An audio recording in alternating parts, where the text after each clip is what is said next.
it was a kind of question and a challenge for us how we can continue and how to move on in spite of that situation that happened to the movement.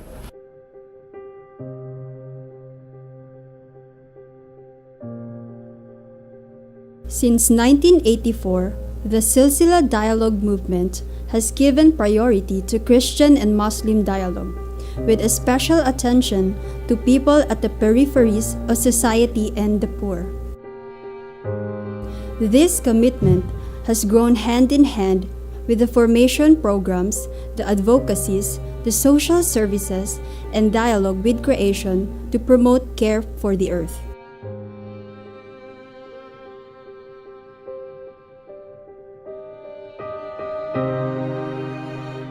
By a strange coincidence, a few weeks before the siege, Silsilah offered to almost 300 teachers of DepEd in 5 different groups trainings on trauma healing. The last of these trainings ended few days before September 9, 2013 when the siege started in Zamboanga. It was a kind of war which started from some areas of the city near the sea.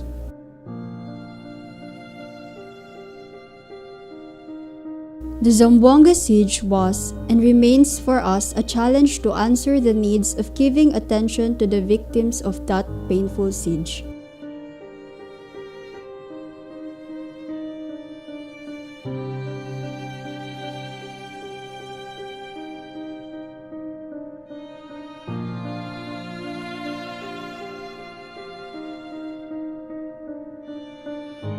This painful experience lasted 23 days. It is estimated that almost 10,000 houses were burnt or destroyed. More than 150,000 people were displaced and forced to abandon their houses and find refuge with relatives and parents' houses in the city far from the siege area. Those who did not find any refuge were accommodated in refugee camps. Thousands went to the grandstand, the biggest sports complex of Zamboanga, and many found space along the road, especially in the boulevard area near the sea.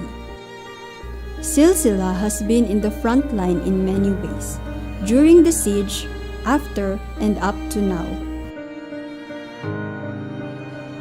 The General Hospital of Zamboanga City, a place near the war zone of the siege, was vacated, and the administrator of the hospital asked Silsilah to accommodate the patients of Ward 9, those who are mentally disabled, in Harmony Village, the home base of Silsilah outside the city center. During the siege, Silsilah was also involved in many meetings and planning with other Muslim and Christian leaders to minimize the impact of war in Zamboanga, especially to stop the rumor that the war was about to become a religious war among Christians and Muslims. Together with other Muslim and Christian leaders, we read a statement that was carried on television and radio, and we organized a big prayer gathering at the grandstand in front of thousands of internally displaced people.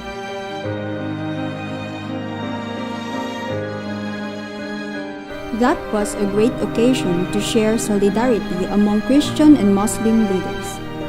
Silsilah continued to be present at the grandstand distributing food, serving people.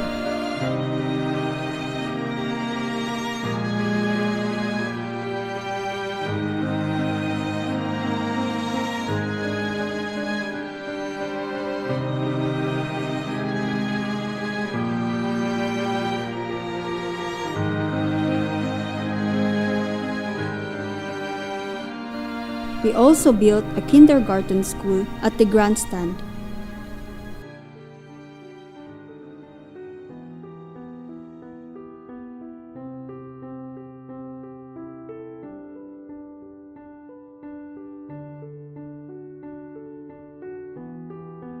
It was a great example of solidarity among international, national, and local groups and institutions that helped many to hope at that critical time. The transitory site space offered by Emmaus and Silsilah for the people who lost their house in Paniran, Santa Catalina, was another effort done for the people. We offered to put a transitory site in one empty space near our kindergarten. About 40 houses were built in the area, and it was a great experience of solidarity, not only on our part, but also we help people to build solidarity among themselves. Another visible sign of solidarity shared by Silsilah was in Masepla, Mampang, where Silsilah started a small center to serve displaced people.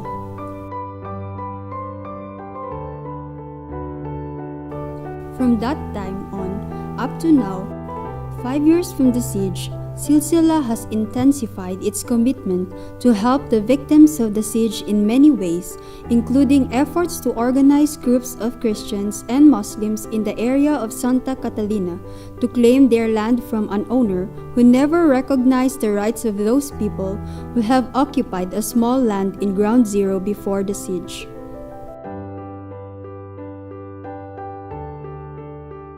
Every year, from 2013 up to now, the people of Zamboanga remember the September 9 siege.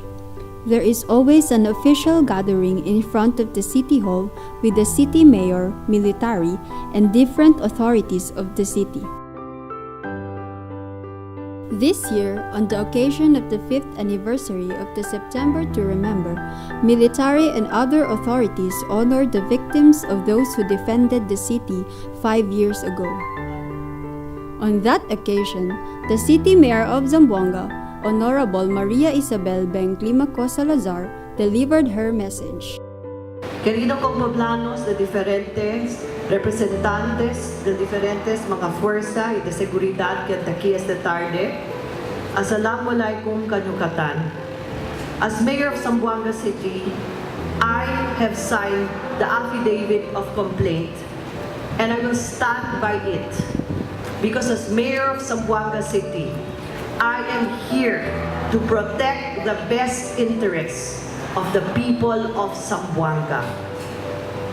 In September 2013, in our siege, one of the youngest victims was a 3-year-old boy, Ethan Ando. As mayor, I realized that no innocent person, much more a child, must suffer because of the atrocities of others. The family has lost that child, and last September 7, I have spoken to the grandmother, and with trembling hands, she tearfully remembered the pain that was caused September 9. Last week also, I also spoke to one of the wives, a mother of one of the victims, Roland Liman, who lost their only son. It has been 5 years since the siege, but the family, particularly the parents, will never forget the death of their only son. And even as I talk to you, the family still bears the pain and the suffering. It has been 5 years, and the city, utilizing the resources of national government and all the humanitarian partners and the civilian population of Zamboanga and the military population, ojalá we are able to move on. As we move on, let us really build a better and a brighter future for our children. Father Sebastiano de Ambra from Silsilah was there with other members of the Interfaith Council of Zamboanga and authorities of the city.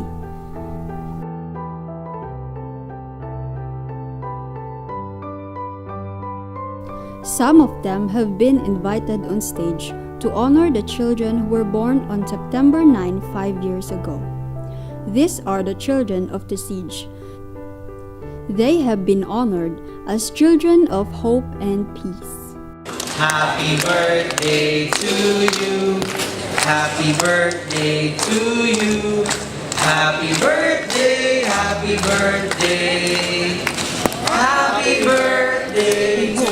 That all the children and the people of Zamboanga would continue to remember that sad experience, with the hope that each one will be committed to be an instrument of peace in society. With this spirit, different institutions and groups in Zamboanga remembered September 9 this year after 5 years.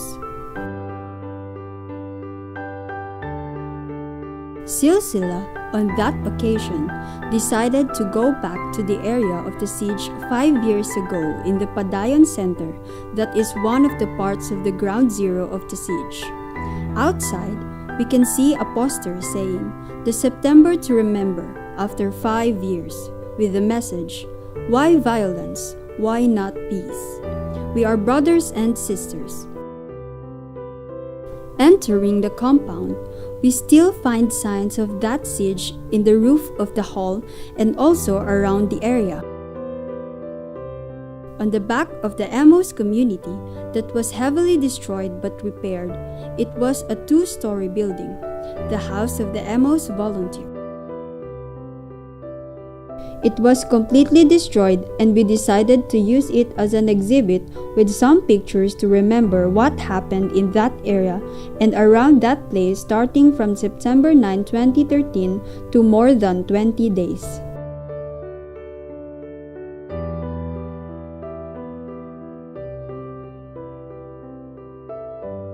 The rebels, who first occupied the place with the hostages, escaped from a building of Padayon Center, making a hole to reach the neighbor's house. That was the time when the military occupied the place of the Padayon Center for a few weeks until everything was under control and some planted bombs were removed. The Padayon Center on September 9 this year was full of children who every week go there for a program called Bukas Puso. The hall that still brings visible signs of the siege was prepared with some tarpaulins with the pictures of the siege and the efforts done by Silsilah during the siege to help in many ways. On the upper part of this presentation, we can read "The September to Remember after 5 years. Why violence? Why not peace? We are brothers and sisters." The gathering was done in the spirit of joy. On that occasion, the first members of the Emos community who started their mission in that place in 1987 were there. They are Miss Aminda E. Sanyo, EDC, Miss Carmen Grajo, EDC, and Miss Hermelina Buscas, 3 teachers who consecrated their life as slave for the mission of dialogue and peace promoted by Silsilah.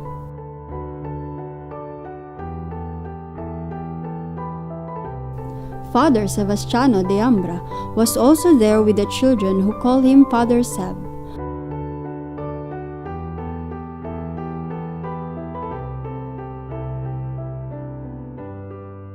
For the occasion, there was also 5 seminarians of Ipil who animated the activity of the children.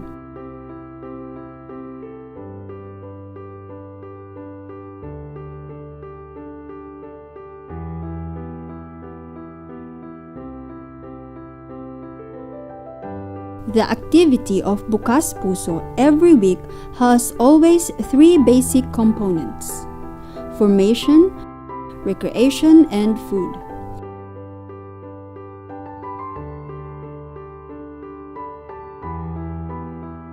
Usually, the children are 100 or more. They are happy today, although many of them remember the sad experience of the siege.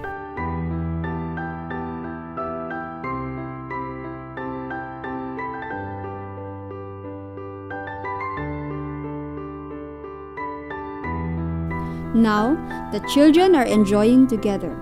They are taught to wash their hands before eating. They are invited to be good friends with others, to sing and build friendship with all, Muslims and Christians together.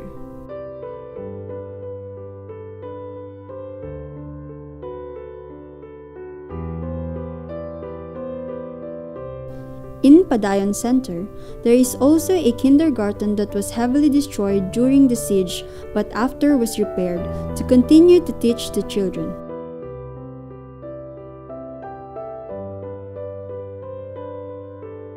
We can see also some tarpaulins to show what is the Emmaus Dialogue movement, that after many years from 1987 up to now.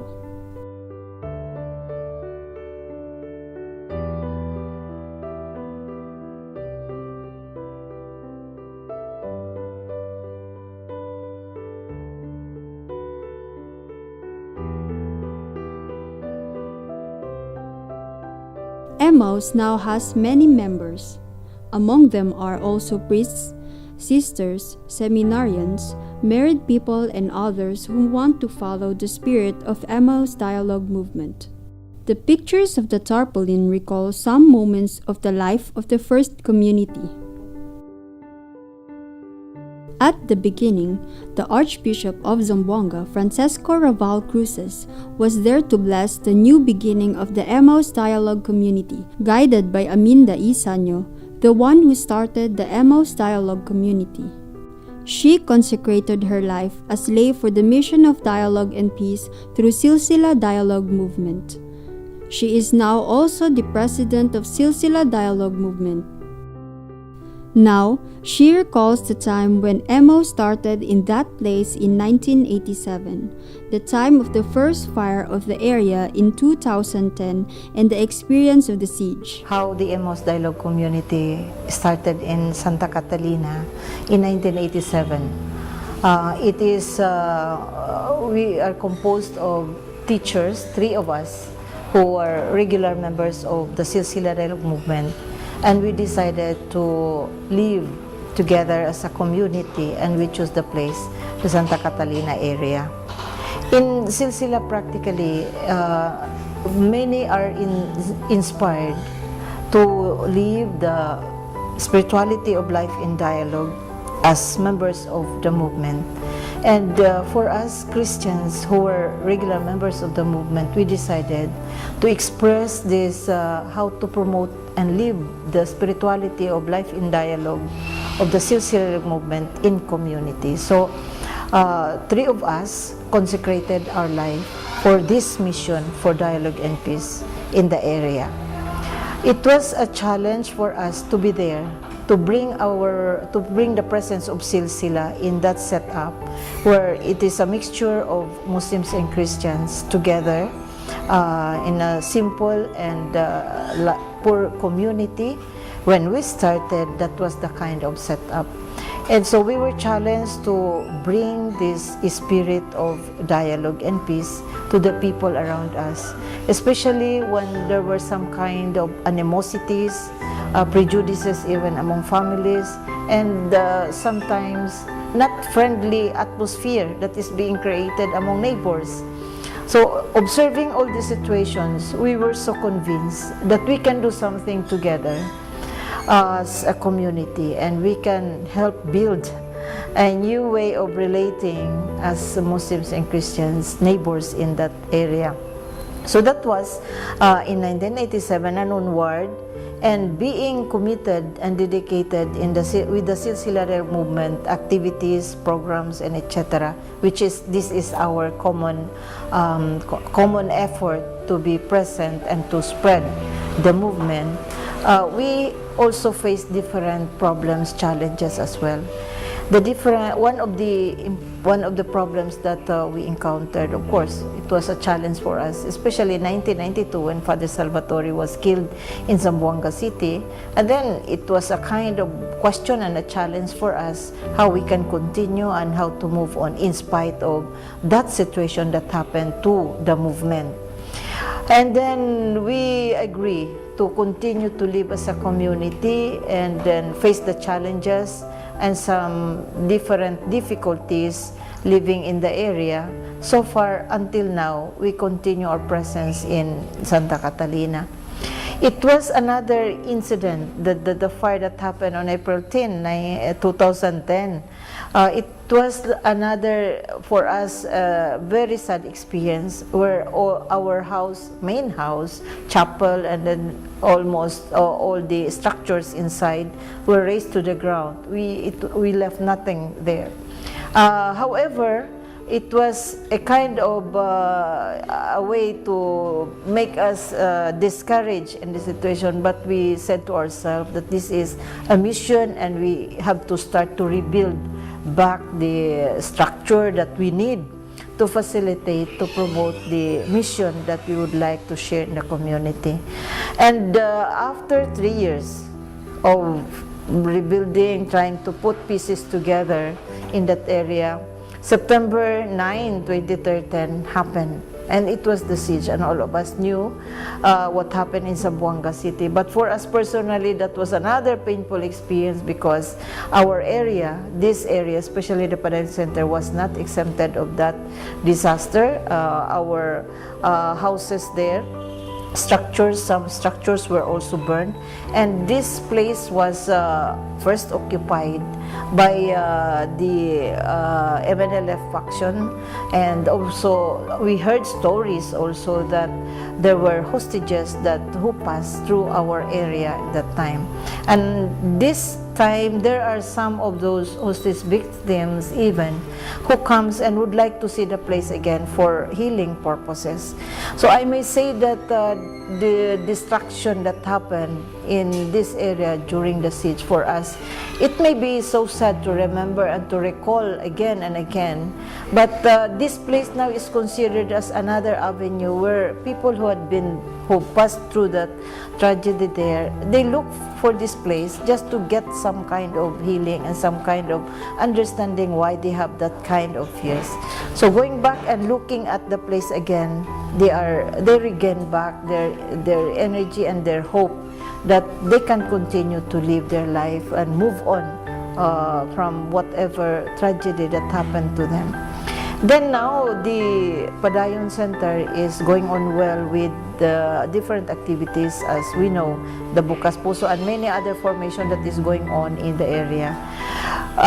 There is a new plan that we will be developing, or we will be again conducting this immersion formation program for the Emmaus Dialogue Movement members, including the community, the members, circle members, and the volunteers.